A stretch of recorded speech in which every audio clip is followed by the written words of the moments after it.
हां, ताई जे व्हिडिओ व्हायरल होत आहेत किंवा केले जात आहेत याबद्दल काय म्हणाल? कारण ते निळा टिक्का लावला नाही असं थेट आरोप करतायत उमेदवारांवर.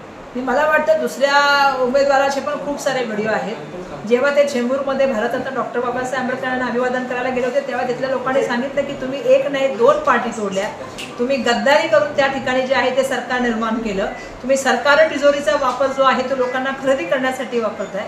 आम्ही बाबासाहेबांचे अनुयायी आहोत, आम्ही देशाचं संविधान मानतो, आम्ही प्रथमता भारतीय, द्वितीयता भारतीय, अंततः भारतीय मानतो आणि आमचा उल्लेख कधी विध्वंस होणार नाही जे बाबासाहेबांनी सांगितले ते आम्ही मानतो. त्यामुळे अशा तऱ्हेने तुम्ही दहशतीचं वातावरण करून ईडी सीबीआयचं वातावरण करून तुम्ही जे सरकार तोडणार आणि तुम्ही या ठिकाणी दर्शन येणार ते आम्ही खपून घेणार नाही हे जनतेने त्यांना सांगितलं. तो सुद्धा इथे व्हिडिओ व्हायरल करा.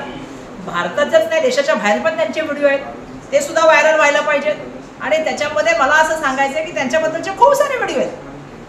पण एखाद्या माणसाला टार्गेट करण्यासाठी काय तऱ्हेचं राजकारण केलं जातं हे आपण या ठिकाणी बघतो. मिलिंद देवरा म्हणतात की शिवसेना दलित विरोधी आहे. आता मिलिंद देवरांना हे का साक्षात्कार होतो? ते असं आहे की आज मुंबई काँग्रेसचे अध्यक्ष वर्षा गायकवाड आहेत, राष्ट्रीय काँग्रेसचे अध्यक्ष मल्लिकार्जुन खरगे साहेब आहेत. मी जसं मगाशी सांगितलं की लोकसभेच्या सभापती ज्या होत्या मीरा कुमारी होत्या, अशी असंख्य उदाहरणं निघतील काँग्रेसमध्ये. गृहमंत्रीपद दिलं शिंदे साहेबांना, मुख्यमंत्रीपद दिलं सुशील कुमार शिंदे साहेबांना. काँग्रेस वेगळे विचार आहेत, त्यांचे ट्विट तुम्ही वाचलेले, त्यांचं ट्विट वेगळं आहे. पण मी त्यांना एक गोष्ट सांगू इच्छिते की तुम्ही आता ज्या पक्षात गेल्या तिथं सुखाने राहा.